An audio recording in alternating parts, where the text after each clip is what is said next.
Hi, welcome to Give Me the Bible, where God's Word speaks for itself. We've been talking about parables and describing what a parable is and what a parable is not. And so for this video, and really the following videos, I want to talk about how to interpret a parable. And really, there's probably a lot more that could be said, but I want to break this down into three simple steps, okay, for interpreting a parable. And in this video, I'll just describe the three steps.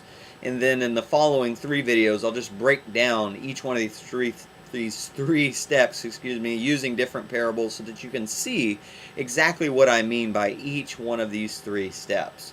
So here are the three steps. One, when looking at a parable, you want to always look at the context before the parable and after the parable, because many times you'll find clues in the text which tell you why Jesus spoke the parable.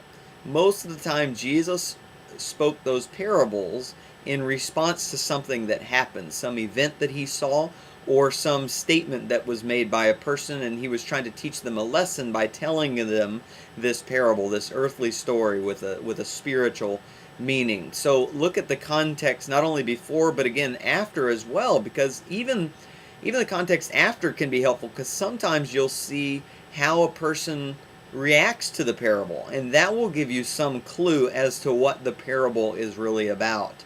And again, we'll look at that in detail in the next video.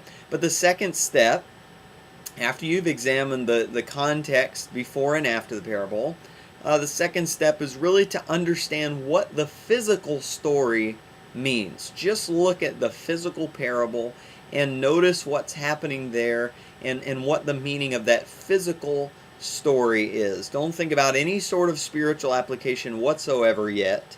Just stick with understanding the physical illustration, and once you grasp that part and the points of references that he's giving from the physical realm, from this earthly illustration that we can relate to, then and only then can you move on to that third and final step, and that is making the spiritual application, figuring out what the meaning of that earthly parable is in the spiritual realm, and what lesson Jesus wants his audience to draw from that parable. And most of the time it's one main lesson. Usually you can take more than one lesson from the parables, and that's fine. Always want to be careful about that though. Make sure that you always recognize the main purpose of the parable before you try to draw other applications.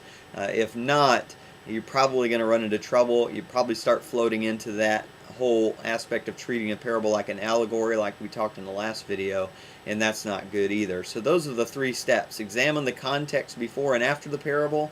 Make sure you understand the physical, purely physical aspect of the parable, what's going on in this story, and then finally make that spiritual application to understand what Jesus' point was. Those three things working in tandem will almost guarantee that you always get a proper interpretation out of the parables. I hope that that's helpful. Thank you so much for your interest in spiritual things, and Lord willing, I'll see you next time.